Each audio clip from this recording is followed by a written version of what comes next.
స్వార్థధ్వని సిలువ ధ్వని వినువారి హృదయాలలో విజయధ్వని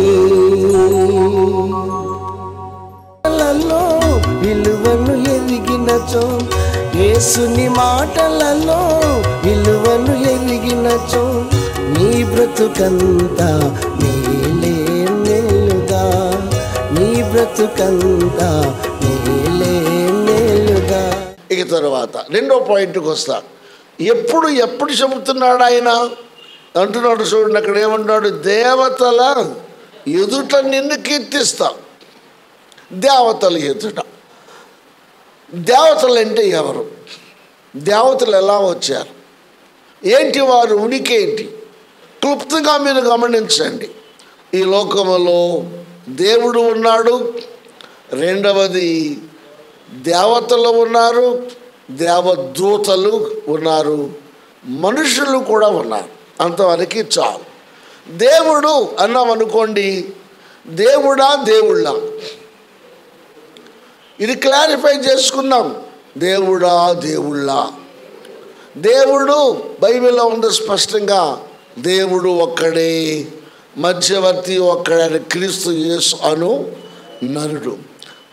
దేవుడు ఒక్కడే, ఆత్మ కూడా ఒక్కటే, విశ్వాసము కూడా ఒక్కటే, బాప్తిస్మము కూడా ఒక్కటే, సంఘము కూడా ఒక్కటే. ప్రైజ్ ది లార్డ్, హల్లెలూయా. అందుకే ఈ పూట టీవీల్లో బాగా తర్జన భర్జనలు జరుగుతున్నాయి. ఒక రకంగా మానవ స్వభావాన్ని బట్టి తోనాడినా, బూతులాడినా, బూతులు తిట్టినా, తిట్టించుకున్నా ఒక సత్యం మాత్రం బయటపడింది. నాకు అర్థమైంది, నేను ఆ విషయం సంతోషిస్తున్నాను. అదేంటంటే వాళ్ళే చెబుతున్నారు, మీరు కూడా గమనించండి. క్రైస్తవులు ఒక యేసు బావుని నమ్మారంటే ఇక రెండో వాడిని నమ్మరు, నమ్మనవసరం లేదు. వాళ్ళు ఒకటే చెబుతారు, తాడో పేడో చావో రేవు. ఆధారం ఏంటి? యేసయ్యే చెప్పాడు, నా నిమిత్తము, నా స్వార్థ నిమిత్తము మీరు మీ ఆస్తులనైనను, అన్నదమ్ములనైనను, అక్క చెల్లెండనైనను, నీ భార్యనైనను, తల్లిదండ్రులనైనను, చివరికి నీ ప్రాణమునైనా పక్కన పెట్టాలి ఆ రోజు వస్తే అన్నాడు. ఎంత స్థిరమైన పునాది. నువ్వు అక్కడికి వస్తే నీవు నా శిష్యుడివి అవుతావు అన్నాడు.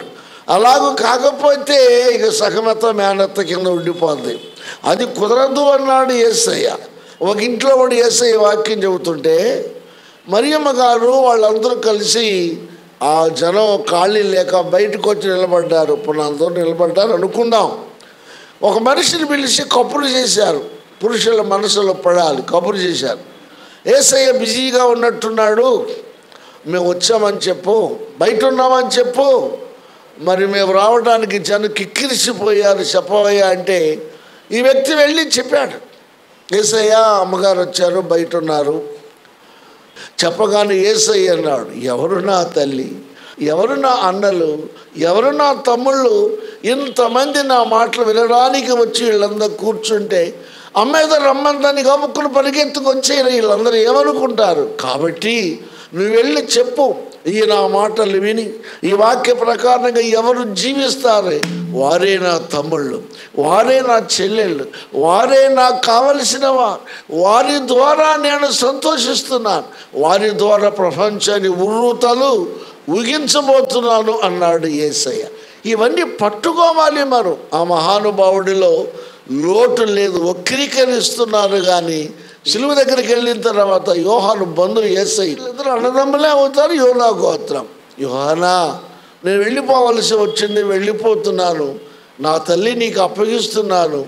నీ తల్లి నువ్వు ఎలా చూసావో నా తల్లి నువ్వు కూడా చూడవా? అమ్మా, నన్ను ఎంతో అల్లార ముద్దుగా పెంచావు, నువ్వెంతో నా కోసం త్యాగం చేశావు. కానీ ప్రవచన నీ ద్వారా నెరవేర్చబడి నాకు తెలుసు దాని విలువ. యుక్తకాలంలో భక్తిహీనుల కోసం రక్తము కారుసిన ప్రవచనాలు చెబుతున్నాయి. కాబట్టి నేను వెళుతున్నాను నా తండ్రి చిత్త ప్రకారంగా.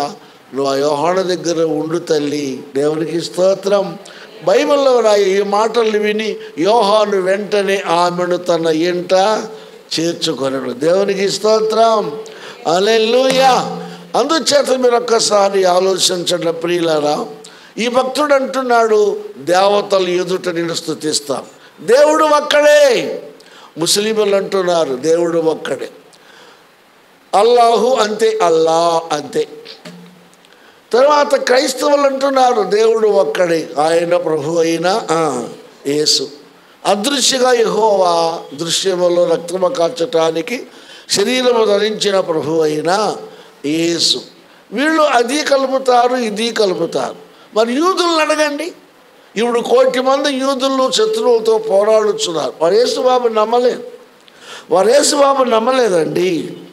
మనకులాగా సిలువను పెట్టుకున్న వాళ్ళు వచ్చారు. అక్కడ సిలువ ఉండదు, చూడండి మీరు. మరి ఇక్కడ అంటున్నాడు కదా దేవుడు ఒక్కడు. మీరు చెప్పండి, గాడ్ ఈజ్ వన్.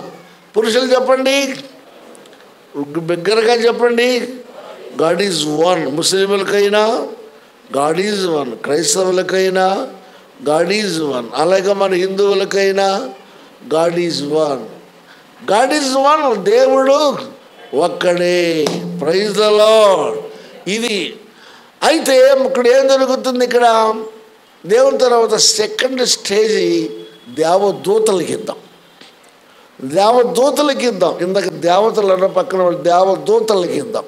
దేవదూతలు దేవుని చేత నిర్మించబడిన వారు. ప్రణిగ్రంథం 4వ అధ్యాయం ప్రకారంగా యెహోవా పరిశుద్ధుడు పరిశుద్ధుడు పరిశుద్ధుడు అని రాత్రి పగళ్ళు మానక దేవుని నామ సంకీర్తన స్తుతించుచున్న వారు. చెప్పండి, ఎవరు వాళ్ళు? దేవదూతలు. Praise the lord. అక్కడి నుంచి పడిపోయి వచ్చిన వాడే ఎవరు? లూసిఫర్ గాడు. అవునా? దేవదూతలు అప్పుడు ఉన్నారు, ఇప్పుడు ఉన్నారు, ఒకటే పని. మరి ఇప్పుడు క్లారిటీ మీకు ఇస్తుంది, మీరు శ్రద్ధగా వింటున్నారు. అదేంటంటే, సృష్టింపబడిన నాటి నుండి ఈనాటి వరకు దేవుని ఎదుట పరలోక రాజ దర్బారులో వారు ఉండి వారికి రూపులు శరూపులు. ఇవి దేవదూతలు. గబ్రియేలు, మికాయేలు, రఫాయేల్, లూసిఫర్, ఇంకా చాలామంది అక్కడ ఉన్నట్లుగా మనకు సేవ చేసేవాళ్ళు, మనకు దర్శించేవాళ్ళు, మనకు తోడుగా ఉండేవారు, దేవుడు చెప్పినట్లుగా చేసేవారిని దేవదూతలు అన్నాం. దేవునికి స్తోత్రం. ఇక 3వ కేటగిరీ దేవతలు. దేవతలు ఎక్కడి నుంచి వచ్చారు? ఒక చిన్న విషయం మీరు గమనించు. దేవతలు ఎక్కడి నుంచి వచ్చారు? వీళ్ళు కూడా బైబిల్, ఇంగ్లీష్ బైబిల్లో చూస్తే నేను ఇక్కడ దేవతల దగ్గర గాడ్స్ అన్నారు. అక్కడ బహువచనం ఉపయోగించారు, గాడ్స్. అది దేవతలకు సంబంధించిన విషయం. అదే దేవుని విషయం చెప్పవలసి వస్తే గాడ్స్ అన్నారు. చెప్పండి, ఏమనాలి? గాడ్ అంతే. దేవునికి స్తోత్రం. హల్లెలూయా. దేవతలు ఎక్కడి నుంచి వచ్చారు? నెంబర్ 1 గుర్తుపెట్టుకోండి. లూసిఫర్ పరలోక రాజ్యంలో తిరుగుబాటు చేసి దేవుని కంటే తనను తాను హెచ్చించుకున్నందువలన, మనసులో గర్వించినందువలన, ఇలాంటి వారు అక్కడ దేవుని దగ్గర ఉండటానికి ఇష్టం లేదు కాబట్టి, దేవుడికి అది పనికి రారు కాబట్టి, ఎవరి స్థాయిని వారు కాపాడుకోవాలి. అది గమనించినటువంటి యెహోవా దేవుడు, యేసయ్య కూడా ఉన్నాడు వాక్కుగా. అప్పుడు ఈ లూసిఫర్ని పిలిచి, నువ్వు ఇట్లా మనసులో గర్విస్తున్నావు, నీ పక్కన ఉన్న దేవదూతలు కూడా అర్థం కావడం లేదు, నువ్వు మనసులో అనుకున్నావు నేను దేవుడి కంటే ఏం తక్కువ అని. నీవు నన్ను సృష్టించలేదు, నేను నిన్ను సృష్టించాను. సృష్టింపబడిన వాటి కంటే సృష్టించిన వాడు గొప్పవాడు కదా. మరి నువ్వు సృష్టింపబడిన వ్యక్తివై ఉండి సృష్టికర్తతో సమానంగా ఆలోచించుకుంటున్నావు. నీ ఆలోచన కరెక్ట్ కాదు. సృష్టికర్తను మించి నువ్వు మాట్లాడేది ఇక్కడ ఉండటానికి నువ్వు అర్హత కూడా నీకు లేదు. మరి ఏం చేయాలి? గెట్ అవుట్, ఇక్కడ నుంచి వెళ్ళిపో. ఇక్కడ దేవుడి స్థానము దేవుడిదే. ఇక్కడ కూడా చాలామంది ఉన్నారుగా. ప్రకటన 4వ అధ్యాయం చదవండి, అక్కడ ఎంతమంది ఉన్నారో అక్కడ స్పష్టంగా రాయబడి. కాబట్టి ఇక నువ్వు ఇక్కడ నుంచి గెట్ అవుట్ అన్నాడు, త్రోసివేయబడ్డాడు. అప్పుడు అన్నాడు, దేవుడు ఇక్కడ ఉండొద్దు అన్నాడు, నేను వెళ్ళిపోతున్నాను. మీకు కూడా ఇష్టమైతే మీరు నాతో పాటు ఉండాలంటే, ఎంతకాలం కలిసి ఉన్నాం కదా, రావాలంటే మీరు నాతో కూడా రండి అన్నాడు. అట్లాగా కూడా మీతోనే వచ్చేస్తాము అన్నారు. ఆ వచ్చిన వారే చెప్పండి, సాతానుకు ఏజెంట్లుగాను దేవతలుగా మారారు. వీళ్ళు ఇంత అంత సంఖ్య లేదు వీళ్ళకు. అలా వచ్చిన వారు కొందరు. రెండవది, లోకములో మనుషులుగా జన్మించిన వారిలో కొందరు మూర్ఖంగా ప్రవర్తించారు, కొందరు ఇష్టానుసారముగా జీవించారు, కొందరు ప్రజలను చాలా ఇబ్బంది పాలు చేశారు. మీరు అర్థం చేసుకోండి. ఉత్తరప్రదేశ్లో ఏముంది చెప్పండి? తాజ్మహల్ ఉంది. తాజ్మహల్ ఎవరు కట్టారు? ఉదాహరణకు త్వరగా చెప్పండి. షాజహాన్. డబ్బులు ఎక్కడి?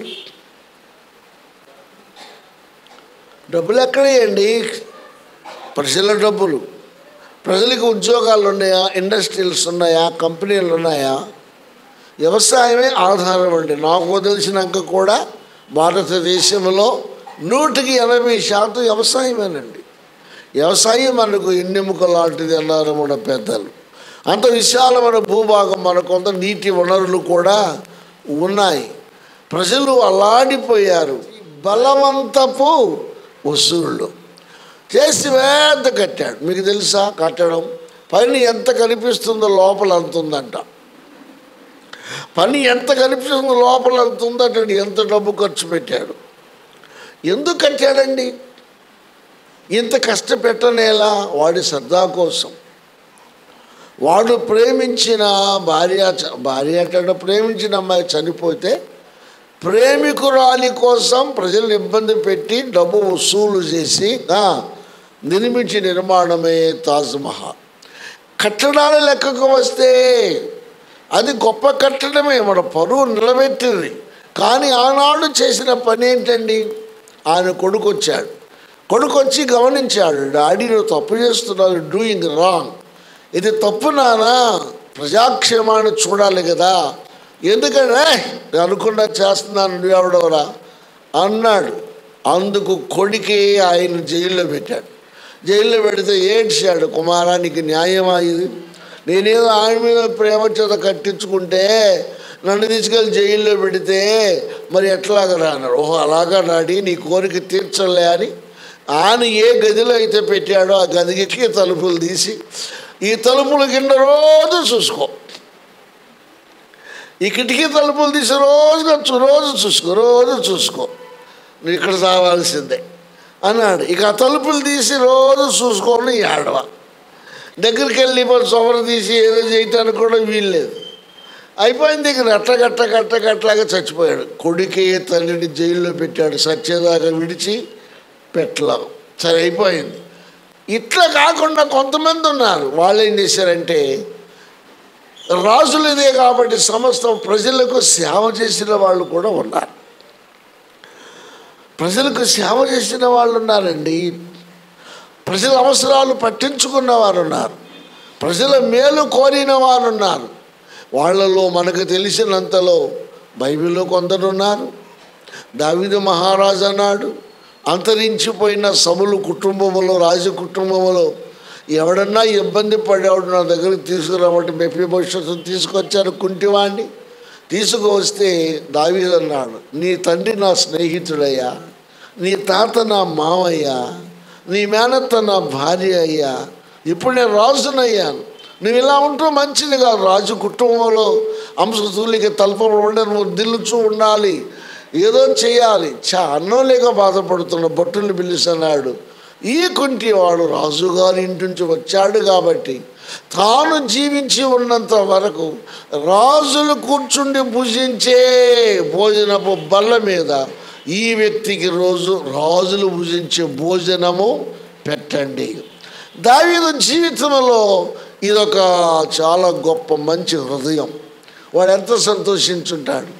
అలాగే మన వరకు చెప్పాలి ఏంటి, కృష్ణదేవరాయలు రత్నాలు ఒళ్ళు మనకు దగ్గర ఈ జాంపళ్ళు ఇవన్నీ అమ్ముతున్నట్లుగా రత్నాలు రోడ్ల మీద అమ్మేవారట. రత్నాలు రాసులనే పేరు అక్కడి నుంచే వచ్చింది. 50 ఏళ్ళు కూడా బతకలేదు ఆయన. కానీ ప్రజలను బాగుగా పాలించిన వాడు పేరు చెప్పండి, కృష్ణదేవరాయలు. తోటి వాడిని గౌరవించటం, ఆయన చాలా గొప్పడు. ఆయన కూడా బ్రహ్మాండ గ్రంథం రాశాడు. ఇలాగున్నారు. విశాఖపట్నం అవతల విజయనగరం ఉంది. ఆ విజయనగరంలో నుండి వచ్చిన కోడలు దాన ధర్మాలు చేశారు, కూతుళ్ళు దాన ధర్మాలు చేశారు. ఇప్పటికీ శ్రీకాకుళం జిల్లాలో, విజయనగరం జిల్లాలో, విజయనగరం నుండి వచ్చినటువంటి ఆయన పేరేంటి, రామరాజు, విజయరామరాజు, వాళ్ళ కుటుంబానికి చెందిన వారు ఒక స్కూల్ కట్టిస్తే ఆమె ఒక దేవతగా, ఒక అనాథ ఆశ్రమం స్టార్ట్ చేస్తే ఆమె ఒక దేవతగా. నేను అక్కడ స్పీకర్కి వెళ్ళినప్పుడు విజయనగరం ఒక లాడ్జిలో ఉంటే రోడ్డు మీద ఏదో ఊరేగింపు వెళ్తుంది. నేను బయటకు వచ్చి ఈమె ఏంటి ఎవరిని పూజిస్తున్నారంటే, ఎవరినో కాదయ్యా, దేవదూత కాదు, దేవత కాదు, విజయనగర సామ్రాజ్యంలో ఉన్న వారి కోడలు మంచి పనులు చేశారు. డెమోక్రసీ వచ్చినప్పుడు రాజరికం పడిపోయినప్పుడు ఆమె ఏ ఏరియాలో మంచి చేశారు, ఆమె వీళ్లకు దేవతగా కొనియాడబడుతుంది, ఆమె పేరు మీద జాతరి అన్నాడు. ఓహో, ఇలా కూడా కొంతమంది పూజిస్తున్నారు. గ్రామంలో ఒక స్త్రీ పతివ్రతగా బ్రతికితే, పతివ్రతగా ఆమె జీవించి చనిపోతే ఆ ఊరికి ఆమె ఒక దేవత. నీతిమంతురాలుగా బ్రతికితే, నీతిగా జీవించి శీలాన్ని కాపాడుకుని అనేక మందికి ఆదర్శవంతంగా మంచి మహిళగా మాదిరికరంగా జీవిస్తే ఆ చుట్టుపక్కల వారు ఆమె ఒక గుడి కట్టి ఆమెను ఒక చెప్పండి దేవతగా. ఇలా పడిపోయిన నుంచి వచ్చిన వారు కొందరు, తరువాత లోకములు మంచి పనులు చేసిన వారి నుంచి వచ్చిన వాళ్ళు కొందరు. అందుకే ఎవరైనా ఒక మనిషి ఎవరికైనా సహాయం చేస్తే మన వాళ్ళు అంటారు కదా, నువ్వు దేవుళ్ళలాగా వచ్చి నన్ను ఆదుకున్నావు అంటారు. బైబిల్లో కూడా ఉన్నారు. బైబిల్ కూడా సంవత్సరం లేటుగా పుట్టాడు. దేవదూత దేవుడు వరాన్ని పొంది దగ్గరకు వచ్చి, వాయ్ మనోహ, నీకు సంతానం కలగబోతుంది అంటే దేవదూతకు దేవతకు మనిషికి ఉన్న విలువ తెలియక సంసోను తండ్రి అంటున్నాడు, నేను చాలా కాలం ఎదురు చూస్తున్నాను, నా మళ్ళీ గుడ్రాలు, నా భార్య గుడ్రాలుగా ఉంది, నువ్వు మంచి వార్త తెచ్చావు అంటున్నాడు. అయినా అంటున్నాడు, ఈ పూట మా ఇంటి దగ్గర ఉండు, మంచి వార్త తెచ్చావు కాబట్టి భోజనము చేస్తాను, భోంచేసేళ్ళు అంటున్నాడు. ఎవరిని? దేవదూతని. భోంచేసేళ్ళు. పిల్లలు లేక బాధపడుతున్న నాకు మంచి వార్త తెచ్చా, ఇదిగో మరి ఈ వార్తను మా ఆవిడ కూడా చెప్తాను, నేను ఇక్కడ పని చేస్తున్నాను, ఆవిడ ఏరే పొలంలో పని చేస్తుంది, నేను వెళ్ళి మా ఆవిడకి చెబుతాను, ఆవిడ నాకంటే సంతోషిస్తుంది, మేమిద్దరం కలిసి ఇంటికి వస్తాము, మంచి భోజన ఏర్పాట్లు చేస్తాం. ఆ అమాయకతనం చూడండి, చేస్తాము, భోంచేసేళ్ళు అంటున్నాడు. ఆ దేవదూత నవ్వుకుని అంటున్నాడు, అయ్యా నువ్వు వండిని తినడానికి నేను నీలాంటి మనిషిని కాదు. ప్రైజ్ ది లార్డ్, హల్లెలూయా. నేను దేవుని దగ్గర నుంచి వచ్చే దేవదూతనయ్యా, దేవుడు చెప్పమన్నది చెప్పడానికి వచ్చాను, కానీ ఈ తినే టైపు కాదు. నువ్వు అర్థం చేసుకో, నువ్వు వెళ్ళి మీ ఆవిడికి చెప్పు, ఇద్దరు కలిసి సంతోషించండి, వచ్చే సోదరుల బిడ్డ పుడతాడు చూడు, ఆయన చెప్పమన్నాడు, నేను చెప్పా అని వెళ్ళిపోయాడు. దేవునికి స్తోత్రం, హల్లెలూయా. దేవుడు మనం ఇచ్చేది తినడు అని యెషయా గ్రంథంలో ఉంది. దేవదూతలు కూడా తినరు అని ఈ దర్శనంలో మనం చూస్తున్నాం. మరి ఇంతకీ తినేది ఎవరు? పౌలు గారు రాస్తూ ఒక మాట అన్నాడు, ఒక విగ్రహమును పెట్టి వాటి ముందు నువ్వు ఏదైనా పెడితే లోకములో తిరుగుతున్న దేవతా శక్తులు, దయ్యపు శక్తులు వాటిని ఆశించే అవకాశము. తినచ్చో తినకూడదు అంటారు కొందరు, తింటే ఏమైందంటారు కొందరు. బైబిల్లో క్లియర్గా ఉంది, దేవుడు తినడు. ఒకవేళ తింటే మీరు నాకు నా ఆకలి తీర్చగలరు సవాలు చేశాడు దేవుడు. ఆయన సర్వశక్తిమంతుడు, అవునా, ఆయన తినడు. అందుకే లేవి గోత్రానికి చెప్పాడు, నా సేవ చేస్తున్న నా సేవకులకు మీరు ఇవ్వండి, నాకు ఇచ్చినట్లే. వాళ్ళు మనుషులు తినాలి, కష్టపడాలి, నేను తిన్నావు. ఒక రూల్ పెట్టాడు ఆయన. అందుకే ఈ దేవాలయాల్లో ఆదాయం అయ్యేలా చేస్తున్నారు. మరి దేవదూతలు తింటారా? దేవదూత చెప్పాడు, మేము తినవయ్యా అన్నాడు. మరి దేవతలు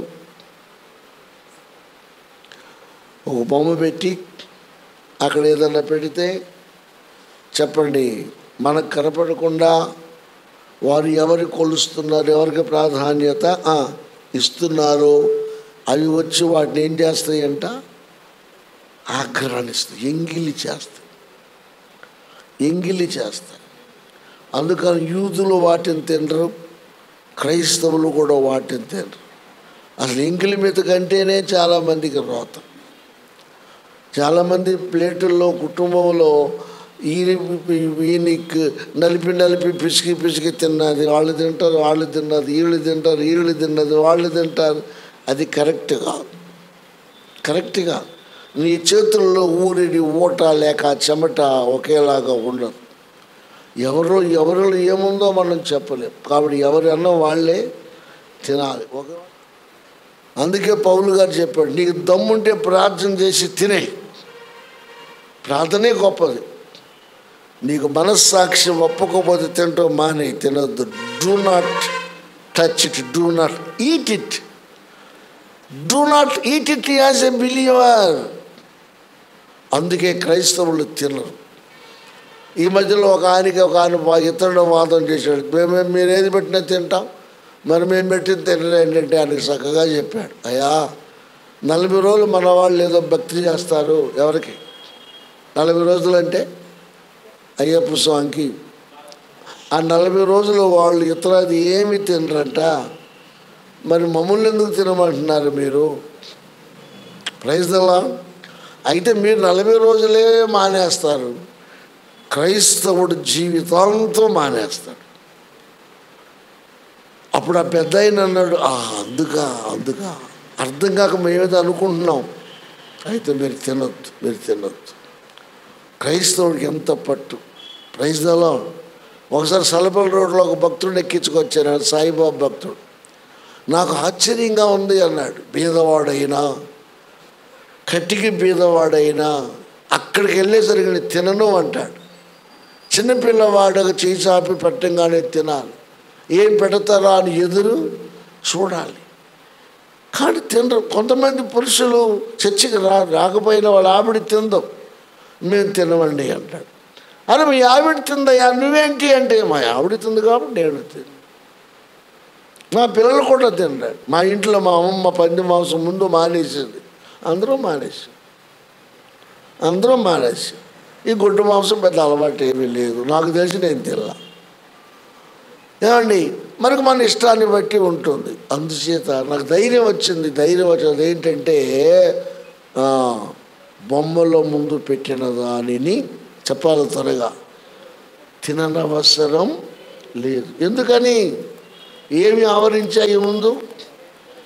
అది స్నేహపూర్వకంగా ఎక్కడ పెట్టకుండా ఏది చేయకుండా అయితే వెళ్ళొచ్చు అన్నది. పౌలు గారు ఎందుకైతే వెళ్ళండి, కావున బొమ్మల ముందు పెట్టింది అయితే తినకండి. Praise the lord. ఇవి ఇప్పుడు ఎక్కడి నుంచి వచ్చారు వీళ్ళు? లూసిఫర్ ఏజెంట్లు కొంతమంది, త్వరగా చెప్పండి. దయ్యపు శక్తులు కొంతమంది ఉన్నారు. వీళ్ళందరూ కలిశారు, మంచివారు దేవతలుగా కొనియాడబడ్డారు. కాబట్టి అలాంటి వారి ఎదుట, అలాంటి వారి ముందు సృష్టికర్త అయిన దేవుణ్ణి స్తుతించవలసి వచ్చినప్పుడు, పాయింట్ క్యాచ్ చేయండి, సృష్టికర్త అయిన దేవుణ్ణి స్తుతించవలసి వచ్చినప్పుడు, ఏకైక రక్షకుడు ఈ సమస్తం ఆది యందు చెప్పండి, దేవుడు భూమి ఆకాశములను చెప్పండి, అవును కదా, ఆది యందు వాక్యమే సమస్తమాన మూలముగా కలిగి ఉంది, రాయి లేకుండా కలుగు, ఆయనలో జీవన ఆజీవ మనుషులకు ఆ వాక్యమే శరీరధారి యేసయ్య. కాబట్టి ఆయన యందు విశ్వాసం ఉంచిన నీవు ఆయనకంటే తక్కువ స్టాండర్డ్కి చెందిన పతాక మైకులో అవి పెట్టిన వాటిని తినకూడదు, తిననవసరం కాదు. మర్యాదగా చెప్పు. దేవునికి స్తోత్రం.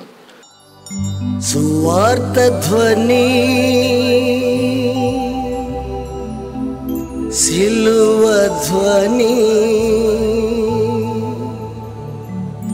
వినువారి హృదయాలలో విజయ ధ్వని.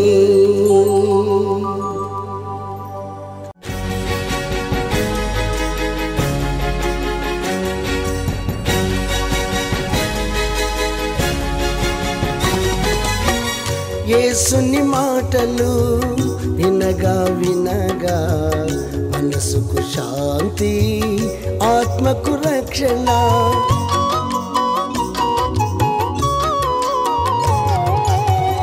యేసుని మాటలు వినగా వినగా మనసుకు శాంతి, ఆత్మకు రక్షణ. యేసుని మాటలలో విలువను ఎరిగినచో, యేసుని మాటలలో విలువను ఎరిగినచో నీ బ్రతుకంతా మేలే మేలుగా, నీ బ్రతుకంతా మేలే మేలుగా. వినగా వినగా యేసు సువార్త కలుగును హృదయాలలో విశ్వాసం. వినగా వినగా యేసు సువార్త కలుగును హృదయాలలో విశ్వాసం. అందుకే అందరూ రండి కూర్చోండి వినండి. అందుకే అందరూ రండి కూర్చోండి